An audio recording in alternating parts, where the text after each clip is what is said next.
brand is what will distinguish you. No brand, you're no distinction. Now, I'm not going to get all churchy and say, look to your neighbor and tell 7 people, you are your brand. Turn around, touch 15 people, tell them you are your brand. But you are your brand. Everything that represents you is your brand. The way you walk, the way you talk, what you post online. Social media has changed everything. People are getting, I mean, for LinkedIn in particular, has changed my business.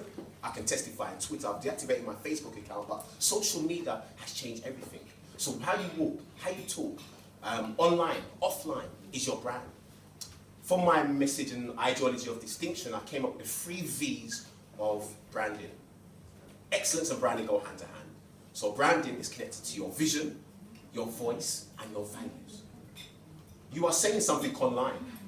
So if you're on Twitter, or on Instagram, or Facebook, if I went to your last 20 tweets, if I went to your last 20 images on Instagram, I know some of you are going to quickly start deleting it now. If I went to your Facebook, it represents your brand. What are you saying? Are you talking about value? Are you talking about your gifts? Are you talking about your talents? Are you talking about the value you want to bring? Are you talking about your vision? Or is just que sera, sera, whatever will be?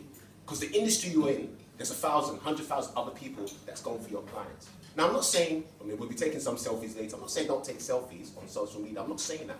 But social media is free of charge, realistically. In the 1900s, Henry Ford, the founder of the Ford T-car model, there was no social media, but people heard about his distinction in Europe. How did they hear about his distinction when there's no social media and the literacy wasn't that great? His vision, his voice, and his values. So they become distinguished in 2016 and beyond. I want to challenge every single one of you to understand that social media is your business card. Yeah, you've got business cards, that's great. But social media, if I Google your name, what comes up? Is it your vision, your voice, or your values? Are you talking about this Bandam Babylon, man, recession, man? You know, sometimes we get so, I have to be careful. Even me, myself, as an entrepreneur, I believe I'm a global leader. I have to be careful what I post. I'm not saying we have to be robots, but if you go to